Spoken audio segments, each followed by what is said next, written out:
तो गाइज मैं हूं अंकित और आप देख रहे हैं रेसलिंग फैंस नेटवर्क। शुरू करते हैं गाइज अपनी बातों को हम लोग सबसे पहले मनी इन द बैंक 2024 में होने वाले Bron Breakker versus Sami Zayn के मैच से। अब देखो इनका जो मैच होने वाला है भाई आईसी टाइटल का मैच होने वाला है एंड काफी सारे लोगों को लगता है कि ब्रॉन ब्रेकर जीतने वाले हैं। सेम ऐसा ही लगता है डेव मेल्जर को भी। आप लोग देख सकते होगे रेसलिंग ऑब्जर्वर रेडियो में बात करते हुए डेव मेल्जर कहते हैं Dave Meltzer believes that Braun Breaker should dethrone Sami Zayn as Intercontinental Champion at WWE Money in the Bank on Saturday। इनका साफ कहना है कि इनको ऐसा लगता है कि जो सेमी जेन है वो हारेंगे मनी इन द बैंक में एंड ब्रॉन ब्रेकर उनको बीट करेंगे एंड उनसे ले लेंगे intercontinental championship. And I think ये चीज़ होनी भी चाहिए बिकॉज इससे बेस्ट आई डोंट थिंक वापस मौका आएगा। सेमी जेन की होम क्राउड है, ब्रॉन ब्रेकर एक परफेक्ट डोमिनेटिंग हील है। अगर उनकी होम क्राउड के सामने वो टाइटल जीतेंगे तो स्टैब्लिश हो जाएंगे भाई वो एक सॉलिड चैंपियन के तौर पे। एंड ऑलरेडी उनका मेन रोस्टर रन अभी तक बहुत अच्छा गया है तो ये होना ही चाहिए। बाकी ऐसा ही लगता है मेल्टजर को भी, कि आपको भी सेम लगता है कमेंट करके बताना। मुझे तो भाई ऐसा लगता है इसलिए मैं अग्री करूंगा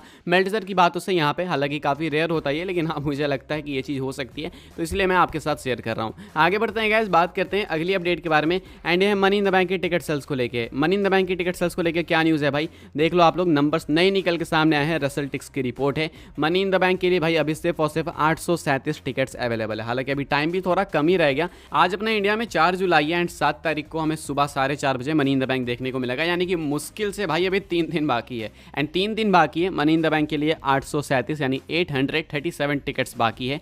सेटअप कैपेसिटी क्या थी अपनी? सेटअप कैपेसिटी थी 17,893 की, जिसमें से कि बिक चुके हैं भाई 17,056 टिकट्स। यानी कि अभी के हिसाब से माहौल अच्छा है मनी इन द बैंक के लिए। लेकिन 3 दिन में क्या आपको लगता है कि 837 टिकट्स WWE और डिस्ट्रीब्यूट कर पाएगी? आप अपने ऑनेस्ट रिएक्शंस बताना कमेंट करके। मुझे तो लगता है, मुझे बिलीव है बिकॉज ऐसा पिछले कई बार हुआ है कि ये टिकट्स बच रहे थे लेकिन WWE ने आखिरी के कुछ दिनों में कारनामा कर दिखाया एंड सारे टिकट्स बेच डाले। तो सेम होगा मनी इन द बैंक के लिए भी, मुझे ऐसा लगता है।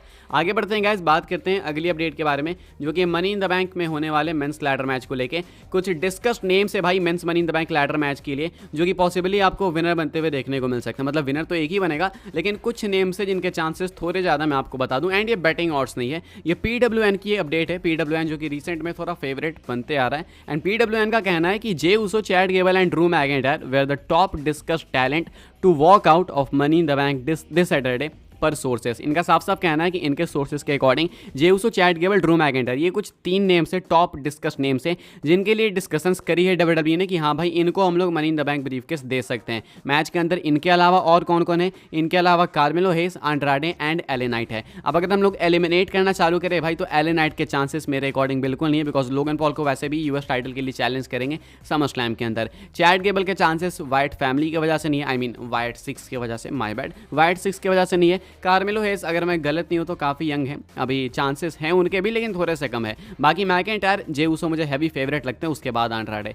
अभी के हिसाब से McIntyre, J Uso and Chad Gable discussed name से। अब देखना होगा कि इन तीनों में से WWE ब्रीफकेस किसको पकड़ाने वाली है। आपके अकॉर्डिंग परफेक्ट फिट कौन है? आप लोग कमेंट करके बताना। बाकी मुझे कोई दिक्कत नहीं होगी अगर इन तीनों में से किसी को भी ब्रीफकेस मिलती है तो। जे उसो को तो भाई इन्होंने वैसे भी पोस्टर में ही ब्रीफकेस धरा दिया है, वहाँ पे यीट इन द बैंक कर रहे हैं वो। मैकिंटायर अगर बन जाएंगे mister money in the bank तो उसी रात यानी मनी इन द बैंक में ही कैश इन करेंगे एंड वर्ल्ड चैंपियन बनने का वो क्लेम कर रहे हैं। अब वो चीज़ होगी या नहीं वो तो बात की बात है। अगर इनकी किस्मत इनके साथ है तो then all well and done, नहीं है तो फिर भाई क्या पता CM पंक एंड वापस से एजली देखने को मिल जाए। बाकी चैट गेबल को अगर वाइट 6 ने बख्श दिया तो देन यस चैट गेबल के भी चांसेस हैं। अभी के हिसाब से PWN की न्यूज़ है ये, आप लोग अपने फेवरेट्स कमेंट करके बताना। बाकी अभी ये जो बैटिंग ऑड्स की भी लिस्ट है वो अपडेट होते रहेगी बहुत फास्ट, तो जब भी होगी मैं आपको बताऊंगा। अभी आप चैनल पे एक्टिव रहो, वीडियोस वगैरह देखो, बिल्कुल एकदम सटा के एकदम करीब से देखो, ठीक है। आगे बढ़ते हैं गाइस, बात करते हैं अगली अपडेट के बारे में जो कि वाइट 6 को लेकर। अभी मैंने आपको जस्ट बताया भाई कि वाइट 6 प्रोबेबली टारगेट कर सकती है चैट गेबल को मनी इन द बैंक में। अब ये करेंगे नहीं करेंगे वो तो वहाँ की बात है, लेकिन अगर मैं आपको बोलूँ तो वाइट 6 अभी ऑलरेडी एक फॉर्मर WWE सुपरस्टार के अकॉर्डिंग ब्रे वाइट से बेटर कर रही है। यानी कि ब्रे वाइट का इतना लंबा चौड़ा करियर, इतना कुछ इन्होंने अपने करियर में करा, अंडरटेकर को फेस करा, कितना कुछ नहीं करा भाई। लेकिन इनके अकॉर्डिंग, जिसकी मैं बात कर रहा हूँ स्टीवी रिचर्ड्स की जो कि फॉर्मर WWE सुपरस्टार है, इनके according white 6 already Bray Wyatt से बेटर है। क्यों है भाई, क्या कहते हैं इनकी स्टेटमेंट आप लोग देख लो।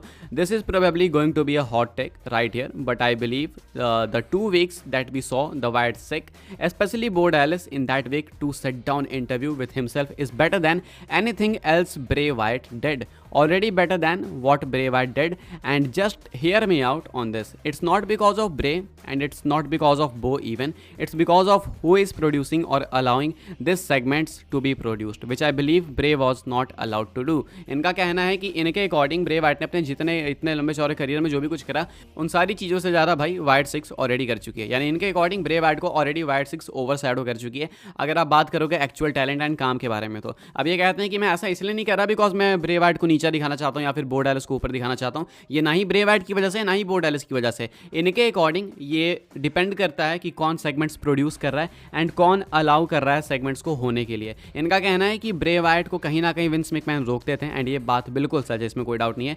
लेकिन बो डैलिस के साथ ये चक्कर नहीं है, ऐसा इनका कहना है। तो इनके अकॉर्डिंग इसीलिए बिकॉज बो डैलिस पे कोई रेस्ट्रिक्शन नहीं है, इसीलिए बो डैलिस की वाइट 6 ज़्यादा बेटर है ब्रे वाइट के पूरे करियर से। हालांकि आई स्टिल थिंक ये बहुत डम्प ओपिनियन है, मतलब मैं इस चीज़ से अग्री करूँगा कि हाँ ब्रे वाइट के पास क्रिएटिव कंट्रोल कम था, लेकिन मैं अभी तो नहीं मान सकता कि ब्रे वाइट के करियर से वाइट 6 ऑलरेडी बेटर होगी।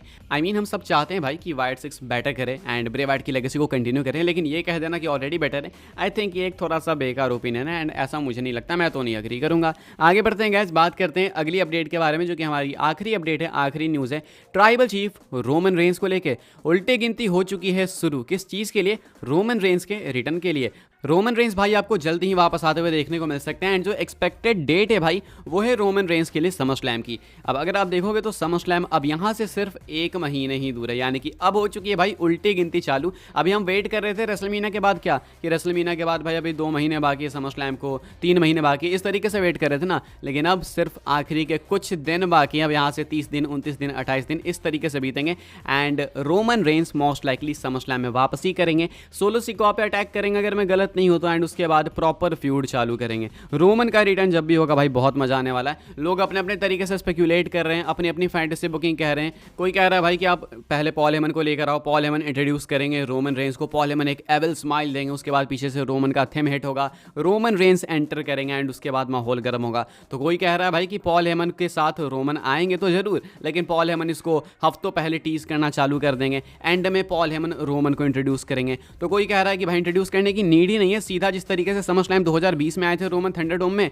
उसी तरीके से आए समर स्लैम 2024 में। अंतर यह होगा कि उस बार रोमन हील बन के आए थे, इस बार बेबी फेस बन के आएंगे। अंतर यह होगा कि उस टाइम क्राउड नहीं थी एंड इस बार खचाखच क्राउड होने वाली है। अभी के हिसाब से भाई ये सारी डिमांड्स एंड उल्टी गिनती चालू हो चुकी है ट्राइबल चीफ रोमन रेंस के रिटर्न के लिए। क्या सोचते हो आप इसके बारे में? कमेंट करके बता सकते हो गाइस जरूर से। फिलहाल भाई देखो इस वीडियो के लिए बस यही कुछ न्यूज़ अपडेट्स थी। आई होप सो आपको इन्फॉर्मेशन मिली हो तो मेक श्योर कि आप वीडियो को लाइक करो, शेयर करो, सब्सक्राइब करो चैनल को, ताकि आने वाले टाइम के अंदर आपको और भी ऐसे ही WWE की न्यूज़, रूमर, अपडेट सब कुछ टाइम टू टाइम जानने को मिलते रहे। फॉलो कर सकते हैं आप लोग मुझे इंस्टाग्राम पे एंड ट्विटर पर, लिंक आपको मिल जाएगा डिस्क्रिप्शन में। ट्विटर पे तो कर ही लेना भाई, मनी इन द बैंक का टाइम आ चुका है, अब तो थोड़ा सा माहौल हीटअप होगा। एंड फॉलो कर सकते हैं व्हाट्सएप चैनल पे भी, उसके भी लिंक है डिस्क्रिप्शन में। मिलते हैं अपनी नेक्स्ट ऑफर काफ़ी इंटरेस्टिंग वीडियो में।